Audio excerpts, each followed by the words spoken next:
영토 이야기. 간도에서 대마도까지 때 아니게 동북아에서 영토 분쟁의 파고가 높아가고 있다.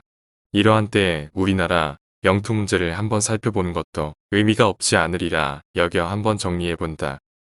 8.15 해방이 되자 한민족으로 태어난 사람은 누구나 넘치는 기쁨으로 몸이 하늘로 올라갈 것만 같은 환희에 빠져 있었다.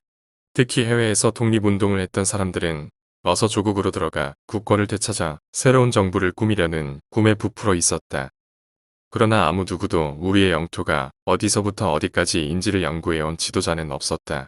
미 영중이 함께 발표한 카이로 선언에서도 또 그 뒤에 있었던 포츠담 선언에서도 한국의 완전한 독립을 보장한다고 천명하였으나 독립된 국가의 영토 문제는 그들도 크게 고려하지 않았다.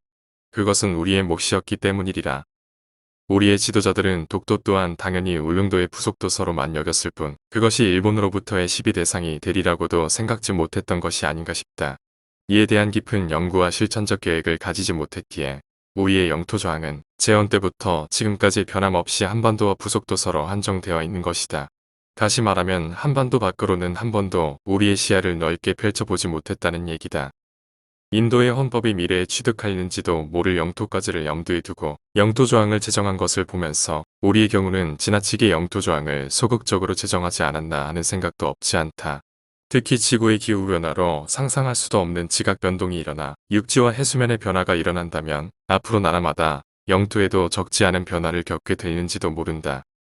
굳이 그런 경우를 상정하지 않더라도 지금 당장 중국이 동북공정을 역사적 사업으로 진행시키고 있는 마당이기에 우리는 우리의 영토가 과거 어디서부터 어디까지였는지를 확실하게 정립해 놓을 필요가 있는 것이다. 영토를 잃어버린 것만도 천추의 한으로 남는데 하물며 잊어버리기까지 한다면 얼마나 더 큰 한으로 남을 것인가 말이다. 중국의 동북공정은 우리의 역사 왜곡이고 역사 왜곡은 또 다른 형태의 영토 침탈이나 점령의 서곡이기도 하다. 이미 고구려사와 바레사를 중국 변방의 소수민족사로 격화시켜 자신들의 역사 속으로 편입시킨 사실을 우리는 무시할 수 없는 사실로 받아들여야 할 형편이 되었기 때문이다. 이는 곧 고구려사나 바레사를 과거의 중국 조선족의 역사로 둔갑시켰다는 얘기다. 말하자면 중국 내 55개의 민족 중의 하나인 소수민족의 역사로 왜곡한 것이다. 우리의 민족 시인 윤동주도 그들은 중국의 조족 시인으로 간주하려고 든다. 이들의 논리를 쫓아가 보면 실로 가공할 결론에 도달할 수도 있음을 우리는 알아야 한다. 고구려의 영토가 언제 대륙에 국한된 적이 있었던가 해서다. 한수 이북의 한반도 역시 고구려의 영토였던 점을 상기한다면 이는 결코 그냥 듣고 넘어가기에는 너무나 절박한 우리의 역사적 과제로 대두되고 있는 것이다. 후진타오가 일찍이 한국의 일부 몰지각 학자들이 간도 협약 무효를 주장하는 등 자기들의 영토에 대한 영구성을 주장하기 때문에 그에 대한 대항 논리로 동북공정을 한다고 말한 적이 있다. 이로 미루어 보면 중국의 동북공정이 지금 당장은 간도만을 겨냥하는 것으로 보이지만 앞으로는 어디로 튀는지 알 수 없는 일이다. 그렇다면 그야말로 간도 협약이야말로 무효임을 우리는 다시 한번 밝혀야 할 것이요. 간도가 우리의 영토였음을 주장해야 옳다. 간도 협약이 도대체 무슨 협약인가? 1909년 9월 4일 간도에 관한 일청간 협약과 동삼성 어안에 관한 일청협약을 일컫는다. 북경에서 체결한 이 협약은 한국을 배제한 채 9월 8일에 발표되었다. 한국은 아직은 외교권은 빼앗겼지만 나라는 엄연히 존재했는데도 말이다. 일본은 이 협약을 통해 남만주 철도 부설권과 광산 채굴권을 얻어 대륙 진출의 교두보를 확보한 반면 중국은 간도를 자기네 땅으로 편입시키게 된 것이다. 세상 천지의 당사자를 배제한 채 남의 영토를 제3국이 제멋대로의 협약으로 영토를 주고받는 일도 있을 수 있는 일인가? 협약으로 영토를 주고받았다는 사실 하나만으로도 그 영토는 절대 중국의 영토가 될 수 없음을 반증하는 증거가 아니겠는가? 처음부터 자기네 영토라면 무엇 때문에 영토 획득을 조건으로 협약을 맺을 것인가? 난센스도 이만저만이 아니다. 그러나 해방 이후에도 간도 협약이 무효라는 사실을 정부가 공식으로 주장했다는 기록을 아직 보지 못하고 있는 형편이다. 나라를 되찾고 새롭게 세우는데 여념이 없기는 하였지만 우리의 불철도 없지는 않았다고 여겨진다. 다만 간도 협약 체결 95주년이 되는 해에 여야의원 59명이 간도 협약 원천 무효 결의안을 국회에 제출한 기록을 볼 수 있을 뿐이다. 간도 점유 100년이 지났으니 이제는 우리 땅이라고 주장할 수 없게 되었다는 100년 시효서를 그럴싸하게 주장하는 사람도 있다. 그러나 그것은 거짓이다. 국제법 어디에도 또 국제관례 어디에서도 찾아볼 수 없다는 것이 정설이다. 정부는 지금이라도 울산흑약이 무효인 것처럼 간도협약도 당연히 무효임을 천명해야 한다. 무효인 조약에는 시효가 없다. 무효는 영원히 무효일 뿐이다. 이것은 법의 일반 원칙이다. 간도협약 또한 같다 할 것이다.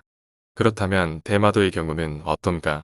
대한민국 정부 수립 이전인 1948년 1월 미 군정당 시에 설립된 과도정부 입법위원회에서는 입법위원 60명의 서명으로 대마도는 우리의 영토인 만큼 대일 강화에 의해 반환 요구를 하자는 의결을 한 바 있었다. 건국 대통령인 이승만 박사도 1948년 8월 18일 대통령 취임 후 제1성으로 일본에 대해 대마도를 한국에 반환하라고 요구하고 나섰다. 이어 9월 9일에는 대마도 숭령에 관한 성명을 발표하였다. 그 이듬해인 1949년 1월 7일 연두 기자회견에서 이 대통령은 이런 말을 하였다. 대마도는 오래전부터 우리나라의 조공을 바친 우리 땅이었다. 임진왜란을 일으킨 일본이 그 땅을 무력 강점했지만 결사항전한 의병들이 이를 격퇴했고 의병전적기가 대마도 도처에 있다. 1870년대에 대마도를 불법적으로 삼킨 일본은 포츠담 선언에서 불법으로 소유한 영토를 반환하겠다고 했기 때문에 우리에게 돌려주어야 한다. 1951년 4월 27일 한국 정부는 미국 무부에 다음과 같은 문서를 보냈다. 한국은 일본이 대마도에 대한 모든 권리, 호칭, 청구를 분명히 포기하고 그것을 한국에 돌려줄 것을 요청한다.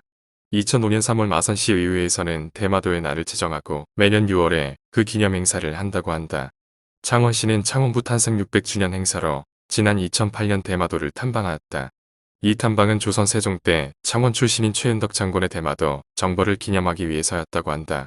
지난 18대 국회에서는 여야 의원 51명의 서명으로 대마도 반환 촉구 결의안을 제출한 바도 있다. 이처럼 대마도는 본래 우리 땅이라는 의식이 오랫동안 잠재되어 있었던 것이다. 역사적으로 대마도가 우리 땅이라는 사실은 학자들이 그동안 수도 없이 밝힌 것이 있어 여기서 새삼스럽게 인용하고 싶은 생각은 없다. 학자들의 설명에 의하면 일본이 독도를 자기네 땅이라고 주장할 논거보다는 오히려 대마도를 우리 땅이라고 주장할 논거가 비교도 되지 않을 만큼 훨씬 많다고 말한다. 또한 일본 사람들이 대마도를 스시마라고 부르는 그 이름도 언어로 따지고 보면 우리말 두 개의 섬이란 옛말 뒤섬에서 온 것이라 한다. 우리말 두가 국유어머된 스로섬과 시마로 변하게 되었다는 것이다. 독섬이 독도가 되었듯이 말이다.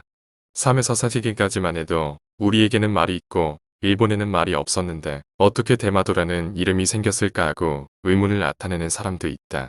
지리적으로만 보아도 대마도가 우리와는 50km밖에는 안 되지만 일본의 구주 본도와의 거리는 147km나 된다는 점에서 대마도가 우리의 땅이지 어떻게 일본의 땅일 수 있을까 싶다. 이처럼 역사적으로나 지리적으로나 문화적으로 대마도는 분명히 우리 땅인데도 그동안 우리가 너무나 영토 문제에 등한히 있기 때문에 일본에 빼앗긴 것이 아닌가 해서 여간 분하고 원통한 일이 아니라 여겨진다.